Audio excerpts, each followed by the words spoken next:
Welcome to State of the Market with me, Nyasha. State of the Market is a program that is brought to you by the Business Weekly, which is under the Zimbabwe stable. And on State of the Market, we look about all things that affect the Zimbabwean economy, be different sectors of the economy. And today we are looking at renewable energy with a specific focus on solar adaptation in Zimbabwe.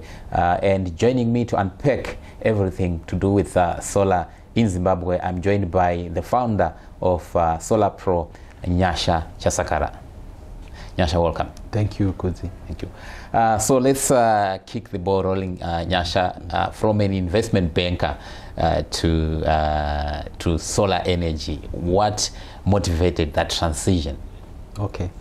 Thank you, Kudzi. I think it was accidental. It wasn't something that I planned. I think back then in 2015, I installed a solar geyser at my house. And then I discovered that that was actually saving me money. And as a result of that, I decided to actually share the knowledge that I had found. You know, everyone, being an economist, you want to save money.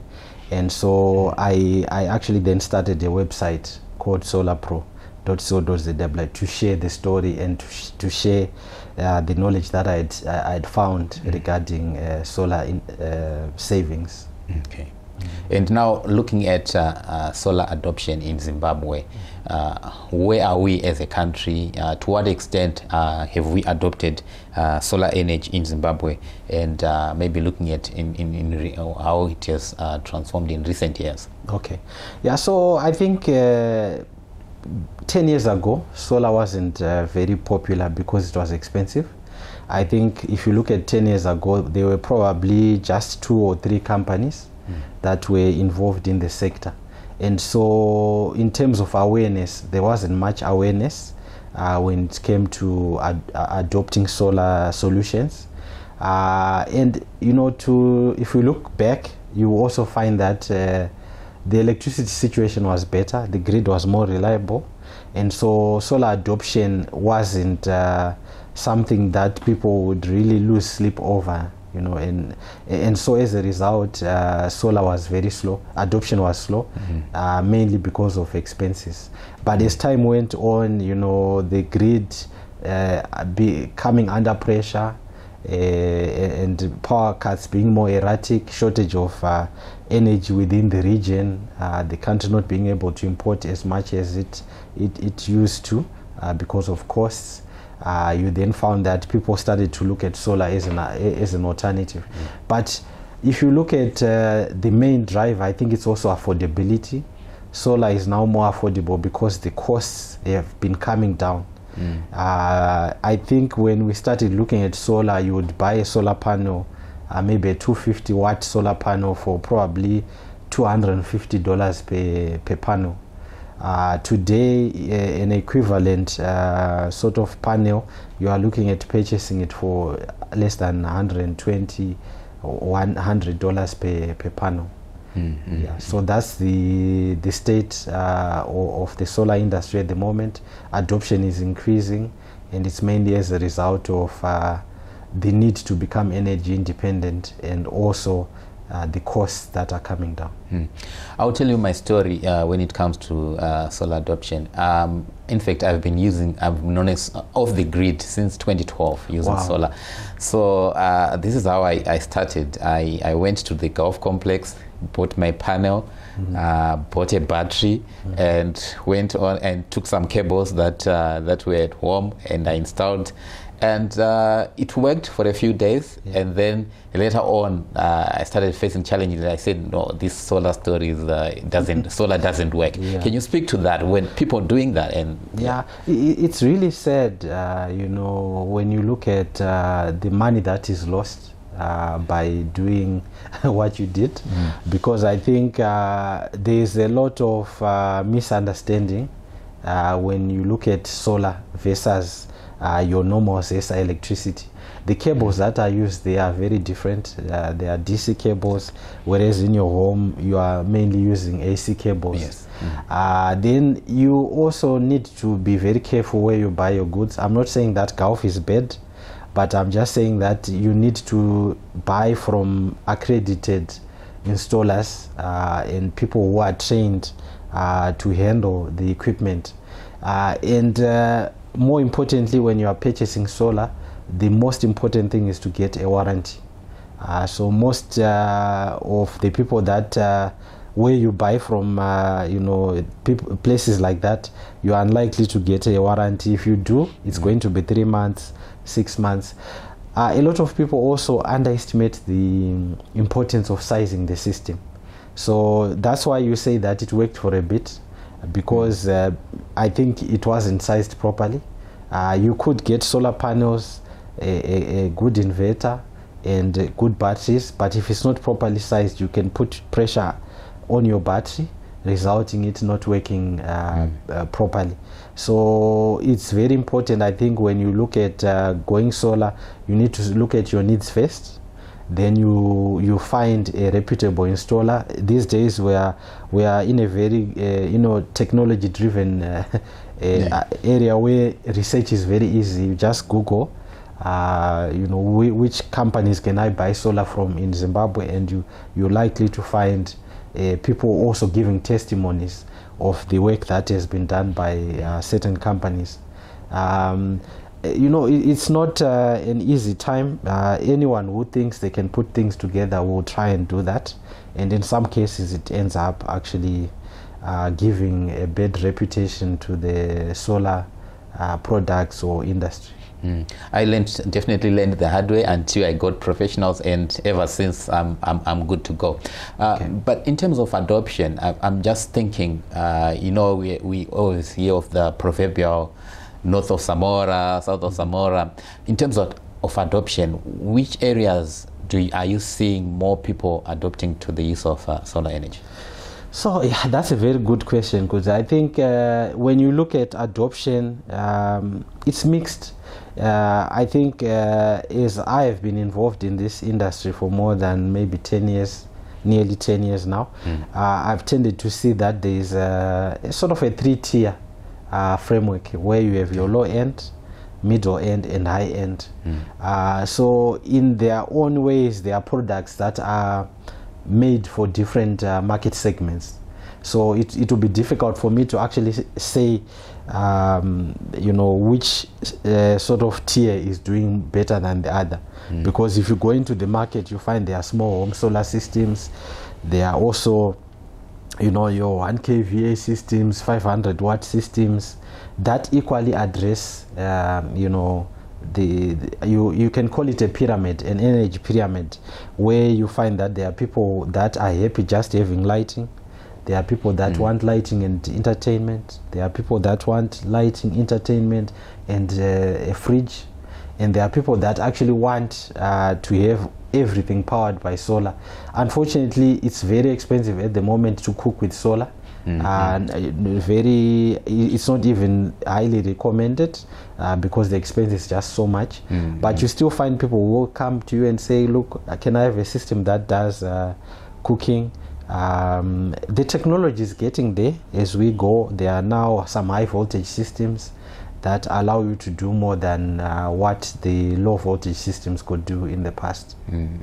Yeah, I think I at my household I go up to fridge, yes. But no cooking. Yes. And I was going to ask whether there is you could do that and efficiently and sustainably.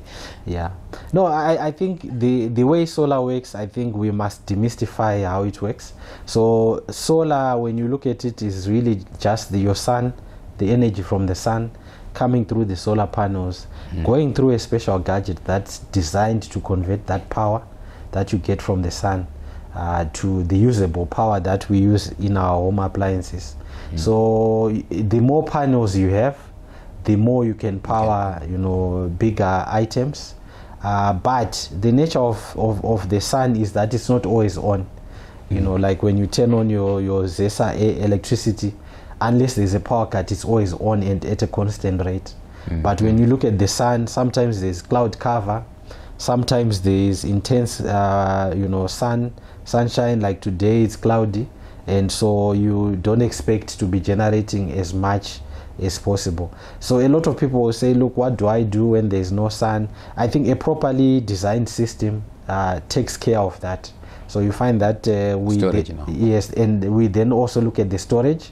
So storage, I think the interesting story there is that storage is becoming much cheaper.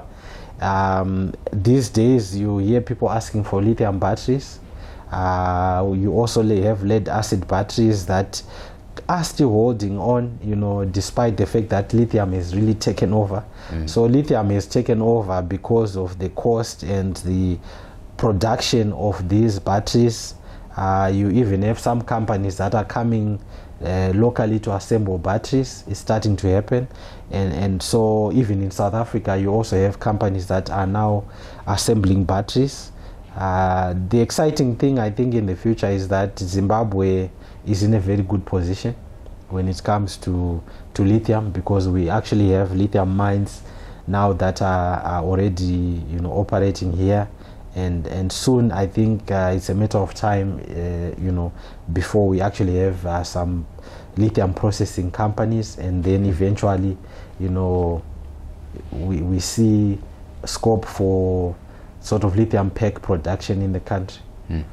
You're watching State of the Market with me, Kudzi Sharara. State of the Market is a program that is brought to you by the Business Weekly, which is under the Zimpaper stable. And today we are focusing on renewable energy, but with a special focus on solar energy. Now, Nyasha, coming to you. In terms of adoption, what is really driving people when you talk to your customers, or what is driving them to say, let me put up a solar system? Okay, so the major driver, I think, where we have seen a lot of activities around power cuts. So generally people don't want power cuts. People want to be independent. They want to be able to watch their TV. They want to be able to have security when it comes to lighting. And so generally we actually find that from the consumer perspective, or the rooftop solar, or what we call it, most people are adopting solar because of the fact that they want to have power throughout. But over time we have also seen the cost of electricity going up, especially when it was linked to the interbank rate or the official rate.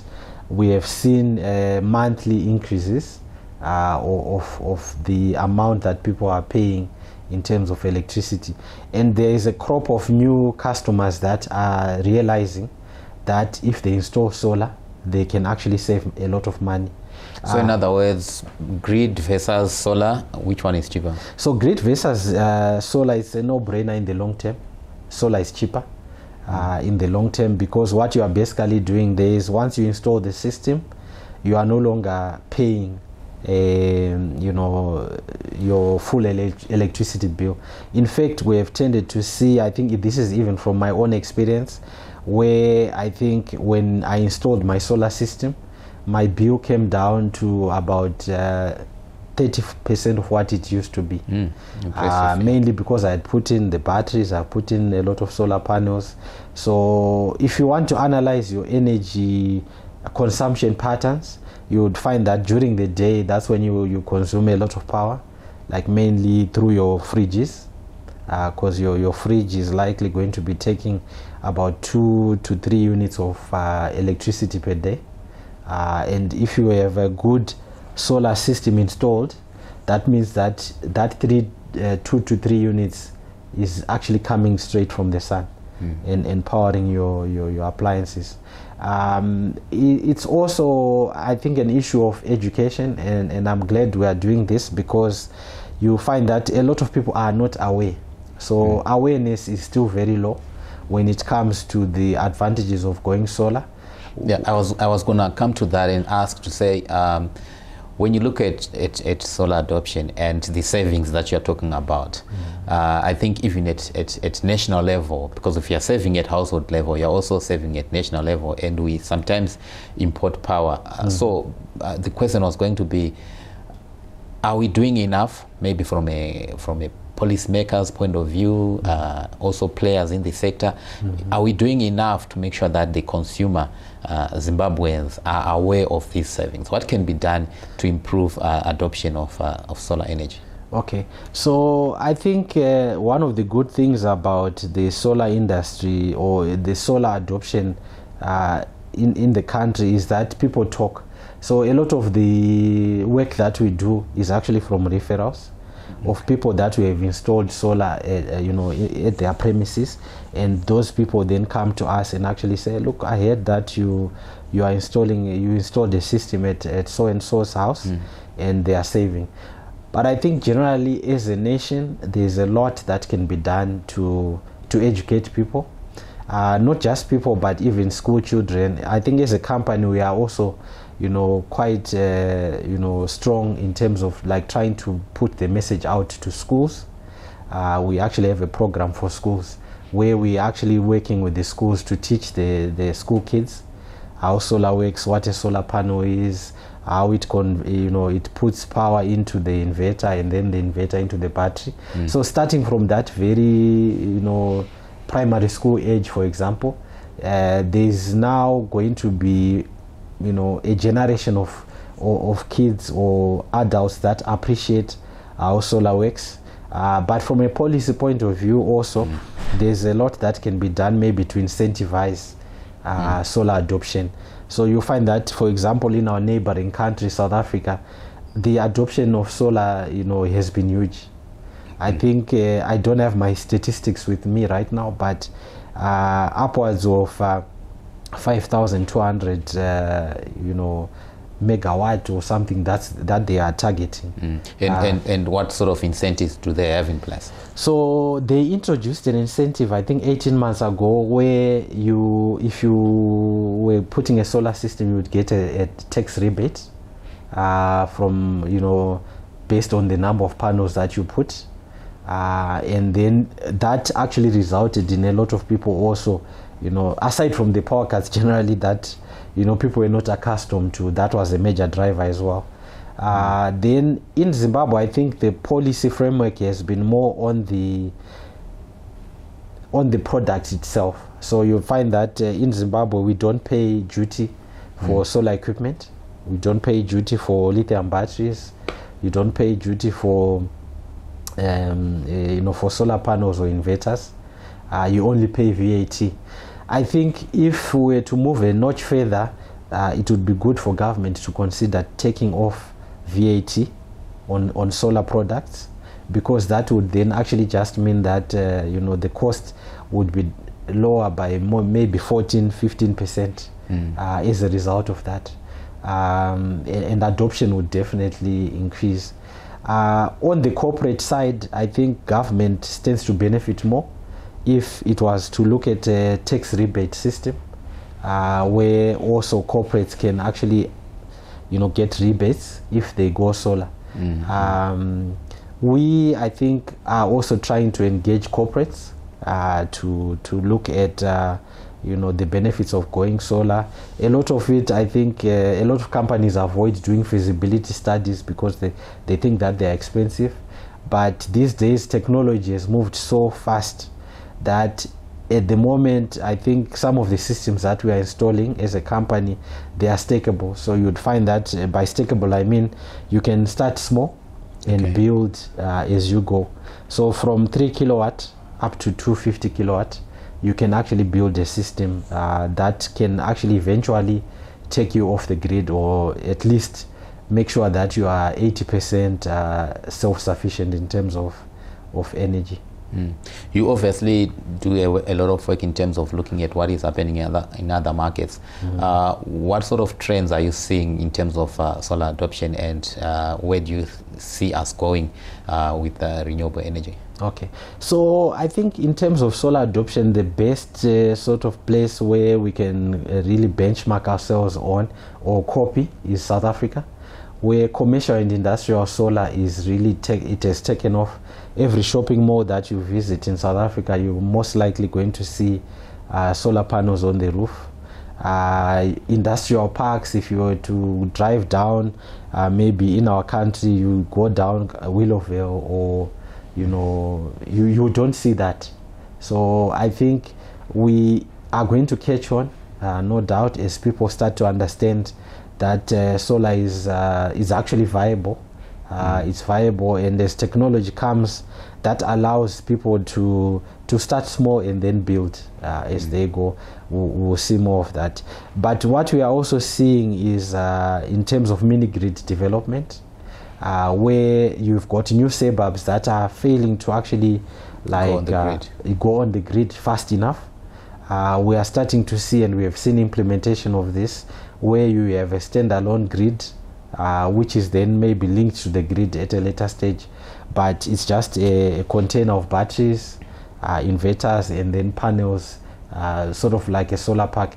We are also seeing a trend where we are having some IPPs coming on stream, and these are basically now feeding into the grid, or having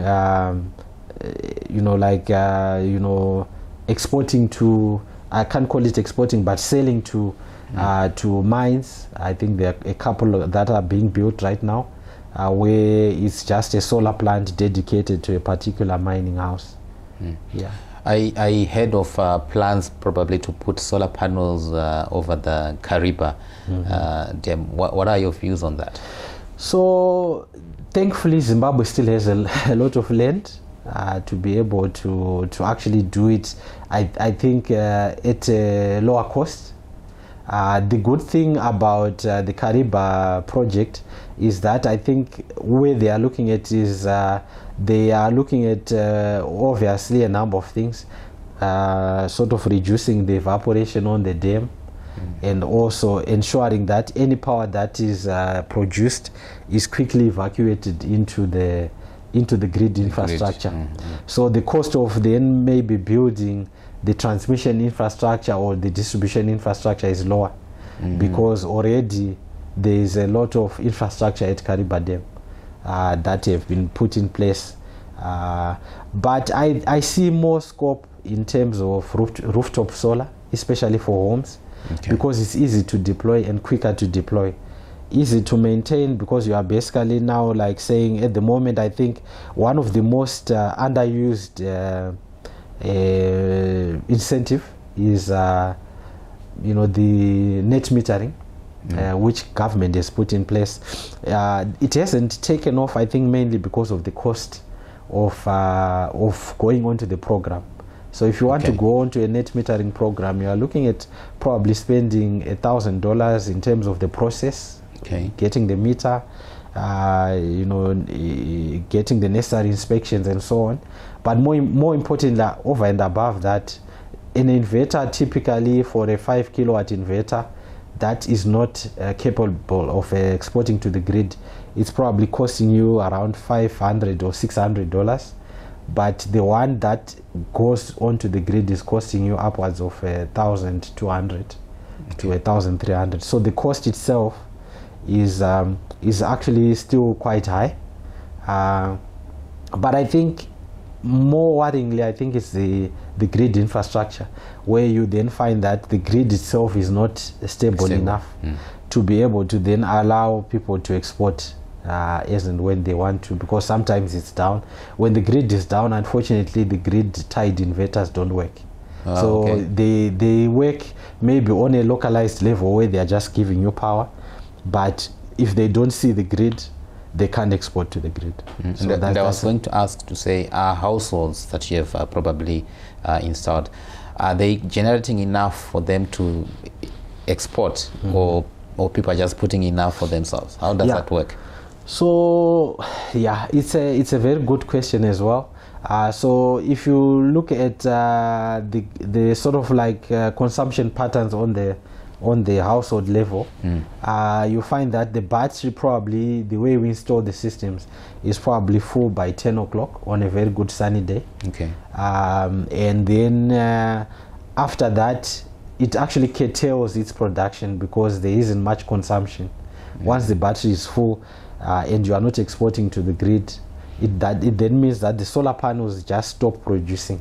They stop taking the power to convert, because there is no demand on the system. So a lot of people, that's why it's important. You don't want to actually over-invest in a system that's just going to be sitting idle. I think there's room for follow-ups for clients that have gone solar to actually introduce other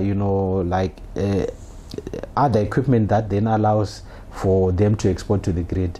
So we can actually look at in the future some companies that can come up with products that allow people to actually then maybe convert their sort of non-smart inverters into smart inverters that then allow for grid export.